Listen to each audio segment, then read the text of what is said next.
Buenas noches, profesora Vivian, compañeros. En la noche de hoy, somos el grupo 2, está conformado por Lilibet Rodelo, Jennifer Meneses, Kevin Barrios, Freddy Mestre, Rinda Peraxo, Leti Ballestas y mi persona Tatiana Toro. El tema que nos corresponde exponer o explicar hoy es sobre la patria potestad. Iniciamos con un recorderis sobre qué es la patria potestad. Según el artículo 288 del Código Civil colombiano, la patria potestad es el conjunto de derechos y obligaciones que la ley le reconoce a los padres sobre sus hijos no emancipados. Esto para facilitar a aquellos, o sea, a los padres, el cumplimiento de los deberes que su calidad les impone.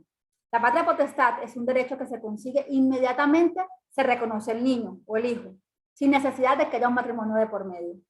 Este derecho es de orden público, obligatorio e irrenunciable, personal, intransferible e indisponible. Cuando se habla de hijos no emancipados, se refieren a estos hijos que aún dependen económicamente de sus padres para subsistir.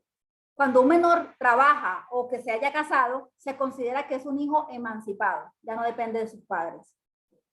Ahora bien, ¿qué podemos decir sobre la representación legal del hijo menor de edad? Bueno, que dentro de los derechos que otorga la patria potestad a los padres de los menores de edad está la representación legal, la cual es de dos clases, extrajudicial y judicial.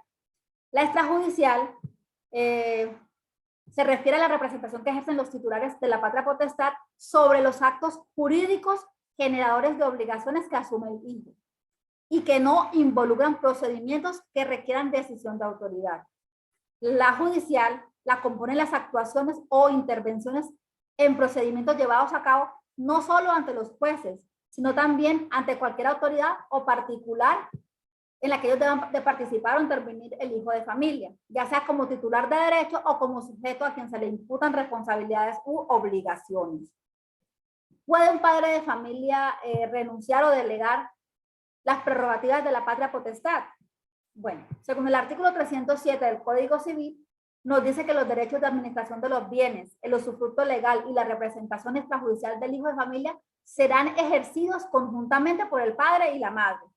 Lo anterior no obsta para que alguno de los padres delegue por escrito al otro, total o parcialmente, dicha administración o representación. Sin embargo, eso no le quita la obligación que él tiene para con el menor.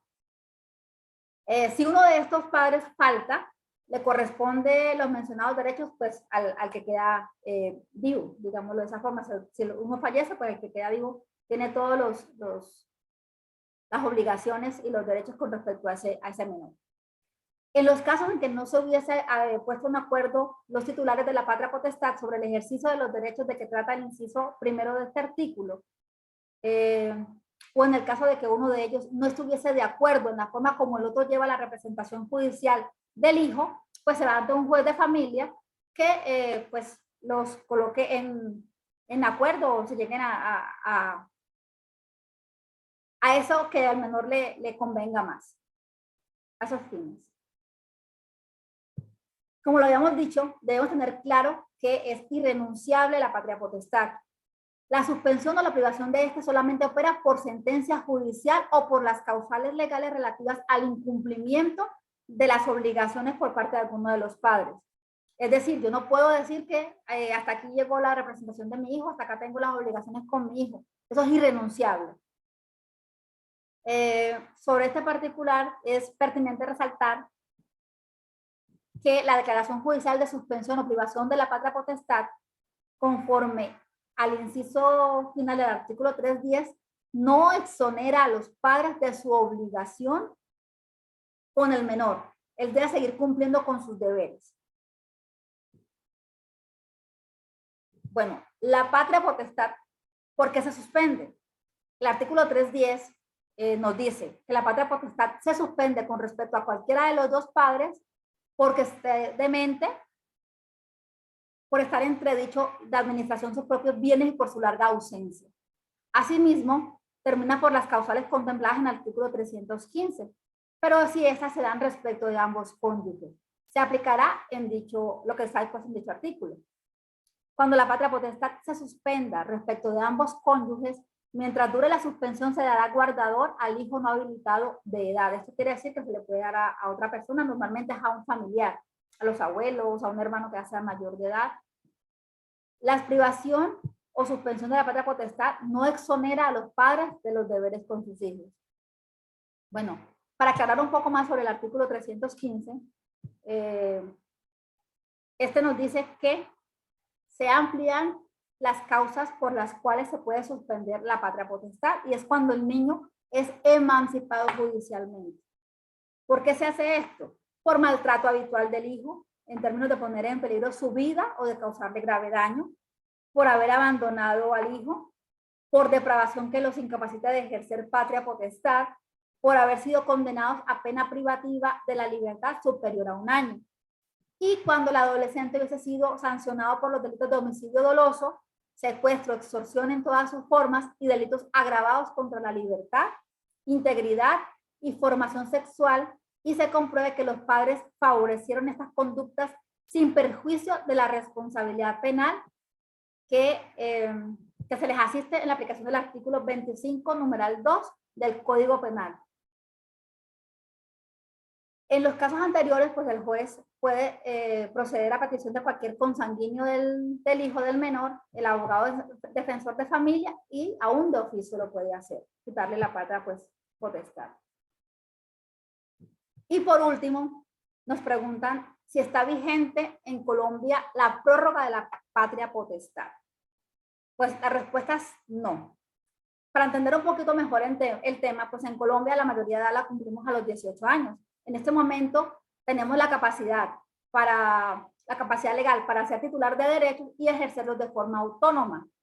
Sin embargo, bueno, cuando esto ocurría con un menor de edad en condición de discapacidad mental absoluta, pues antes del 2019 lo que se hacía era que se solicitaba pues la emancipación y el padre quedaba pues con la patria potestad indefinida del menor. En este momento, con la entrada en vigencia de la ley 1996 de 2019, ya no es viable en Colombia pues solicitar una prórroga de la patria potestad. Lo que se recomienda es realizar un proceso cuando aún el niño es menor de edad. Ese proceso se hace ante el bienestar familiar y pues allí se indica quiénes serán los apoyos para el niño, esto de acuerdo pues con la ley de 1996. Y estos acuerdos lo que buscan es permitir la designación de los padres para que le asistan en la toma de decisiones respecto a uno o más actos jurídicos determinados aun cuando cumpla la mayoría de edad. Y bueno, las fuentes que tuvimos en cuenta para el video fueron el Código General del Proceso, la Ley 1098 de 2006, la Ley 640 del 2001, Ley 1306 del 2009, la Ley 1996 de 2019, el Concepto 20 de 2015 y los lineamientos técnico-administrativos de ruta de actuación para el restablecimiento de derechos de los niños, niñas y adolescentes con sus derechos inobservados, amenazados o vulnerados, aprobado mediante la resolución número 1526 del 23 de febrero de 2016. Bueno, con esto damos por terminado nuestra exposición. Muchísimas gracias, compañeros profesores.